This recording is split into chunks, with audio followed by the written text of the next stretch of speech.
5, and I'm not going to say a too long monologue about that, but it's just that you have, on the audience side, still images that are projected and become movement in your head.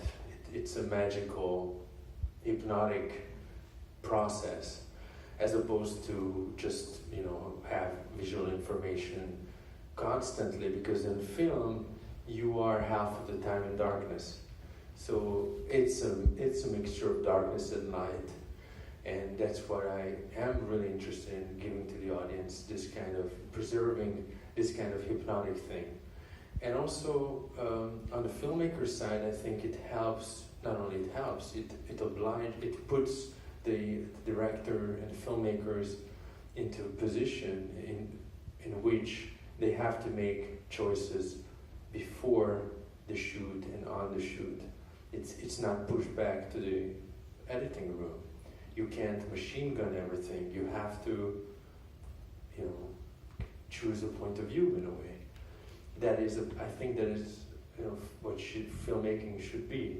It's to be very precise about what you want to do, what your strategy should be to achieve the objective, and really, when you shoot on film, you create a sort of incredible focus in the cast and crew, because you're limited.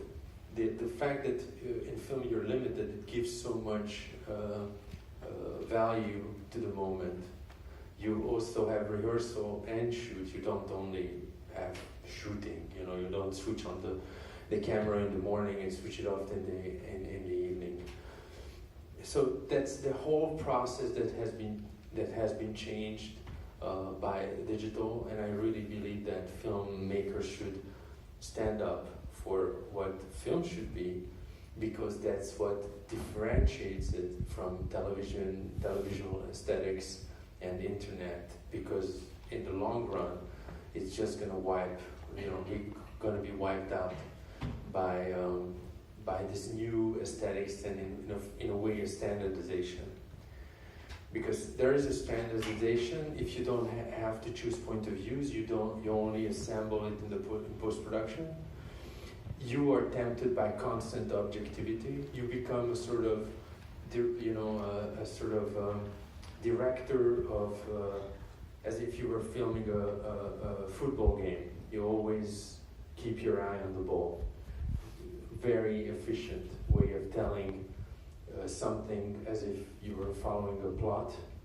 You were following the ball, and this is in a way, I guess on every level it standardizes. So I could go on forever, but maybe you have more interesting questions.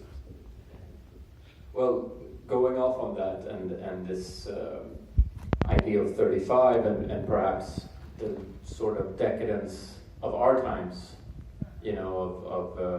we're being told a lot of, this looks so great in perfect triple 5K, but it doesn't actually look that good. But they tell us it look good. But sorry, we're not gonna talk about 35 this whole thing. But in that, this feeling of decadence, and maybe there is a fear, I think, out in the world today of a sort of civilizational collapse that maybe you are somehow showing in this movie in a different era. Was it your your intention to make a parallel with how we live today because of the collapse we see in your film? I know, but it's also about how much virtual our world has become.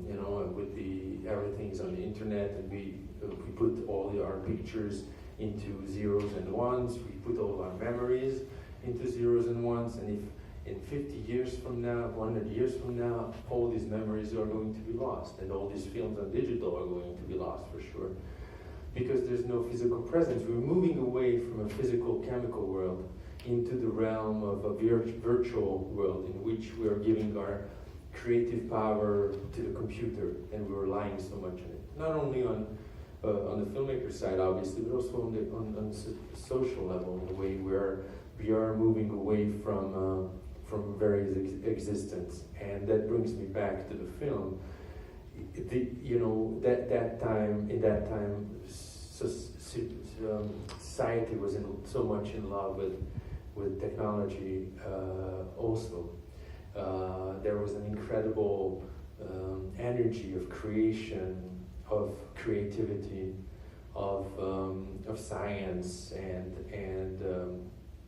art and psychology. And Central Europe was very important in that matter. But also at the same time, there was, as if this brilliant civilization full of promises was already built, mixing the poison with which it will undo itself in the most destructive and inhuman way. And that is the story, in a way, of the birth of the 20th century. And I really wanted to go back to the beginning of the century through the eyes of a young woman to see whether the labyrinth that she is in can also, mirror the very situation of a world, of a civilization that's around her in turmoil. So this turmoil that's depicted in the film and that I try to convey through cinematic means is the turmoil of her mind, but also civilization in a way, and possibly something that comes back to us as opposed to progress being seen as a straight arrow. Sometimes we might have the feeling it's more circular. It comes back, on a civilizational level. The idea that we created concentration camps and we built totalitarian regimes in the 20th century out of the promise of the turn of the century, that is something so mysterious. I know we can make a list of facts. The historians would think, or the journalists or whoever might think of a list of facts, but in fact it's much more mysterious, to what extent that world went into suicide. And that's, I guess, was a very strong creative energy behind me making the film. Did I answer the question? Sort of, but it was a big question. I think that the film, in a way, it's the not the, I don't want to say the prologue, but it marries, it goes well with your other film.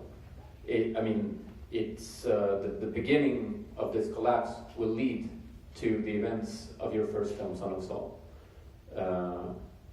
and this kind of almost Nietzschean, analysis you're making of the century. Almost, are you going to make another film in this time of the beginning of the century? I'm talking to a philosopher here. I haven't prepared myself to this level of conversation, but I see that there's a big artwork behind me that inspires me. I don't know. When you take the female character from Son of Saul, you have the face of a young woman coming from the darkness, the utter, destruction of humanity from concentration camp, and you put next to it the image of Iris Leiter, full of promises and sophistication, and it's the same person, but you cannot reconcile the two.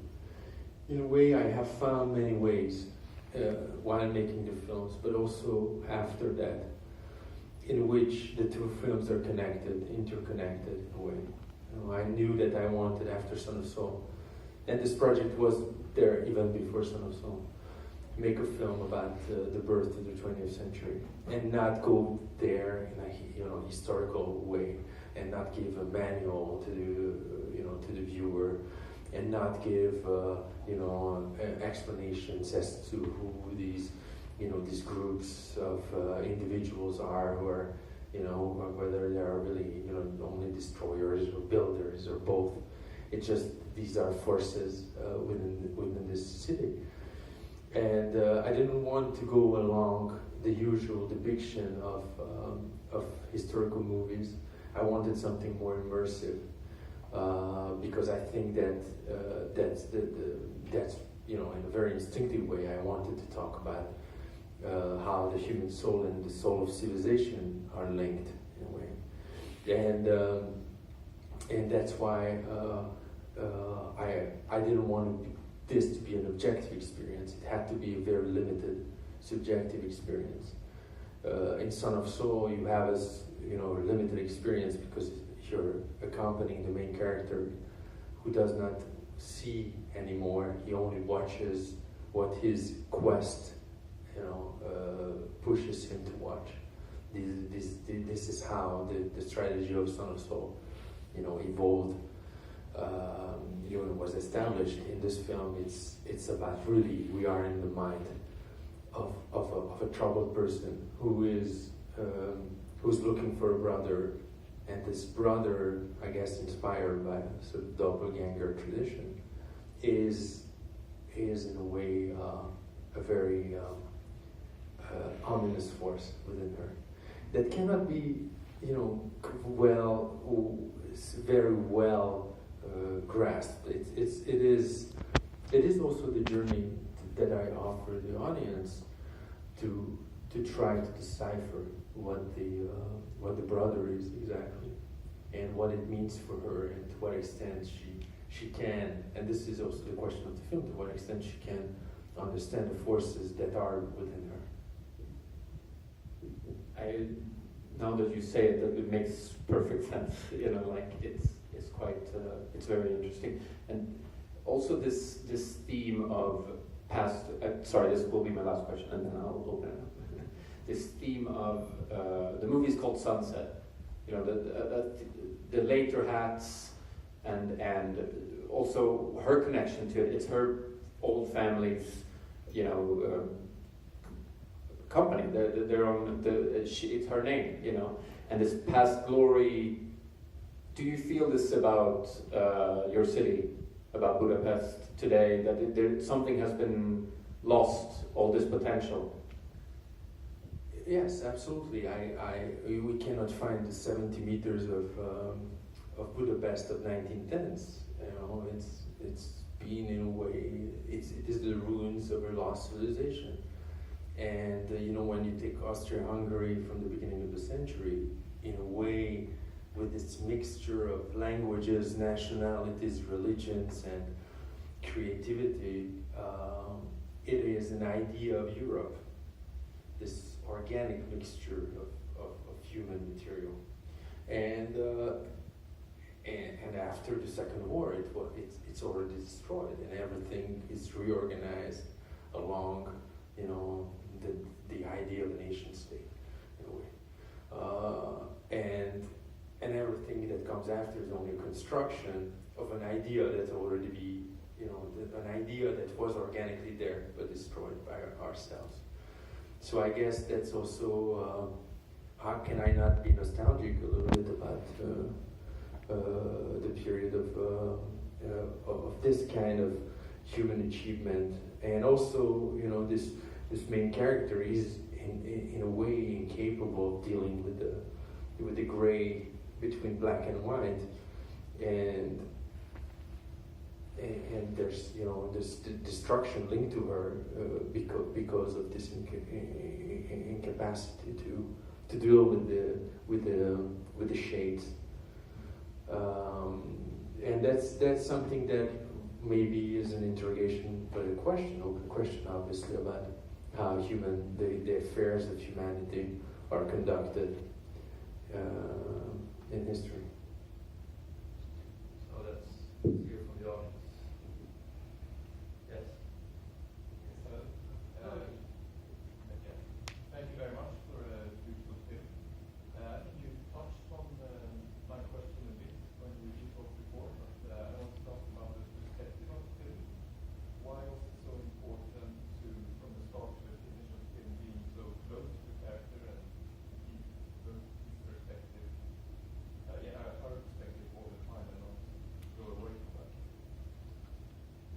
wanted it to be very personal and follow her throughout the film and really trying to convey her incapacity.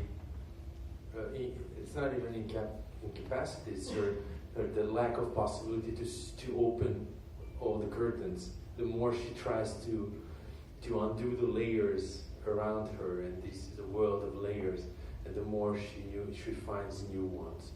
In a way, it's almost like a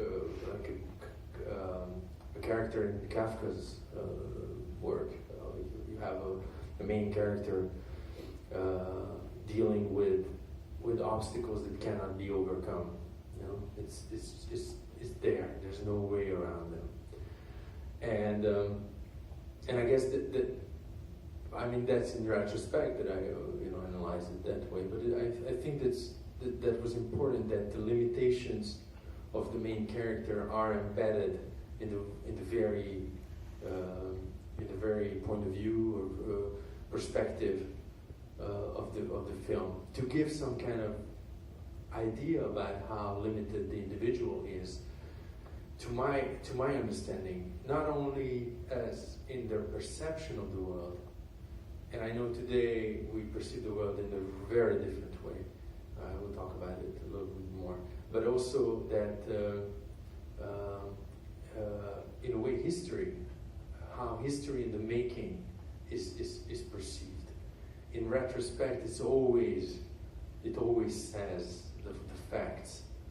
You know, in a film you would have people announcing things and these other things, and would explain to you as an audience what to think and when to think them. And I don't think that history works in a visible way like that. It's much more invisible, and when it's in the making, it's much more diffuse and cannot be understood. And what I wanted to say is that also that in today's world is in a way, and it's conveyed by internet very, very strongly, and more by television and televised televisual aesthetics. We are in a world of objective representation and a sort of godlike point of view, constant godlike point of view. We have the multiplication of angles, films that are being over-edited constantly, and without any point of view, and also always at a safe distance in a way. We have this constant flow of information from many angles, and I think human existence is much more limited. And we are giving ourselves a sort of illusion of understanding, of being on top of things, and I think it's a civilizational problem that is for sure appears in cinema, but also in every ways of existence. And I think that creates also a reaction in me, I guess.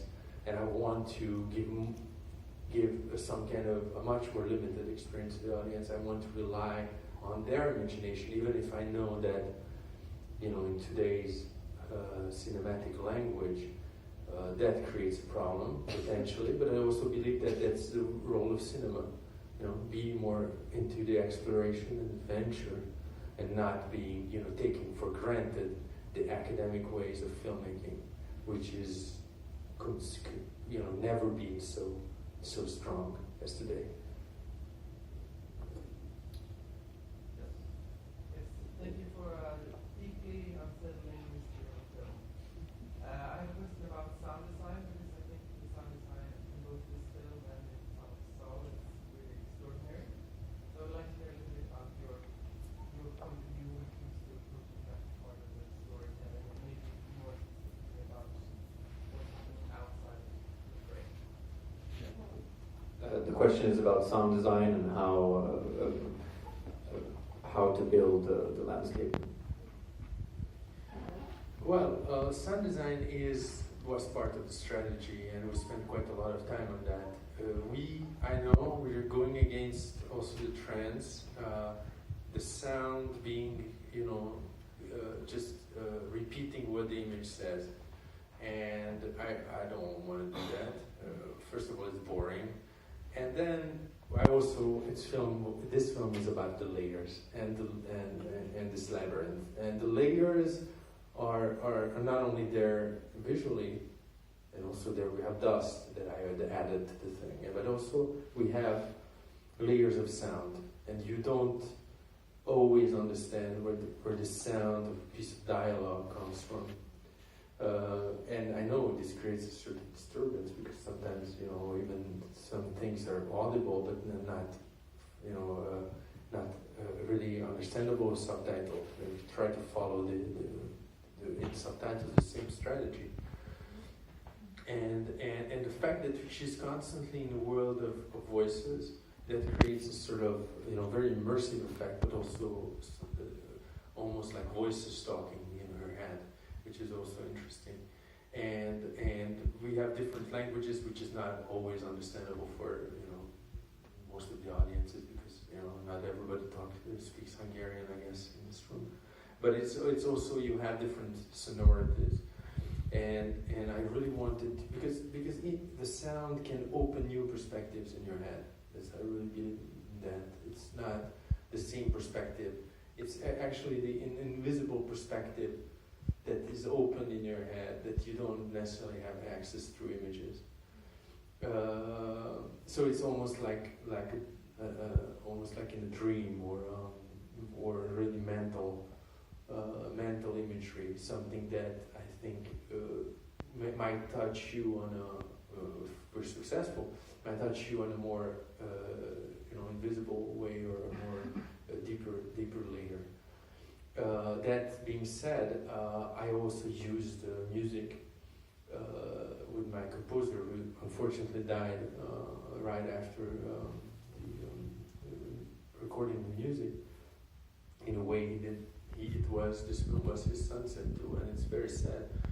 But he died unexpectedly, so that was a tragedy. It was very hard to cope with. But what we came up with is a sort of music of the mind as well. A sort of source going into score, and score transforming into source. A constant play with the inside and the outside of Iris's very perception.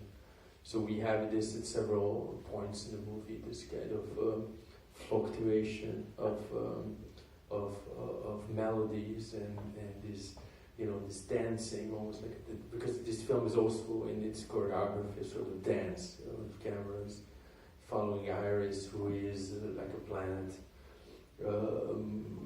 lost in a cosmos and encountering other celestial objects, and it's around. We designed it, and directing wise, as a sort of dance, and I think this the musical aspect also reinforces this thing. And obviously, then we have sound design elements, such as, for example, at the end,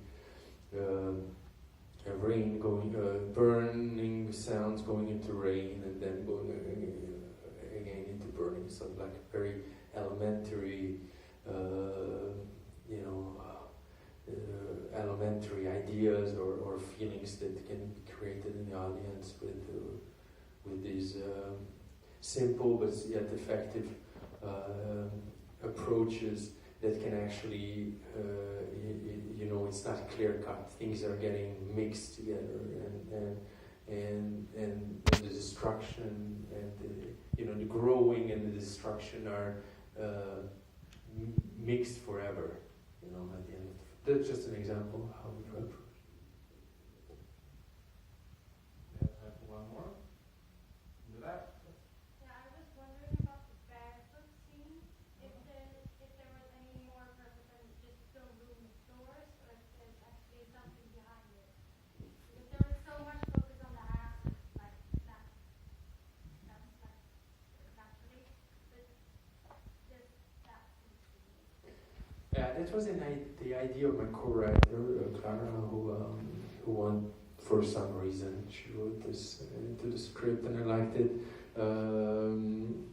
It creates a sort of uneasiness, I guess, in the situation, which is also very plain. But also, obviously about the hats. The film is about the hats, but the guys are barefoot. Here are, it's just, I don't know, I can analyze that, but it's just interesting, the two extremities of the body are concerned here, and I think it's just something unsettling for Iris, also some kind of a game, which might not be, about murder and rape, but it might, be also a projection. But it's for sure unsettling and disturbing. One more. Anybody? Yes. You mentioned the word mysticism. Do you think there's place for us nowadays in our lives? You mentioned mysticism. Do you feel like there is room for that today and in our lives? Did I say the word mysticism? Yeah, several times. Mysticism? Yeah. Are you sure about that? Okay. Yeah. No, but it's really interesting. I don't want to argue with you at all. I'm just thinking if I use it completely unconsciously, which is interesting. I think I didn't use two words. It's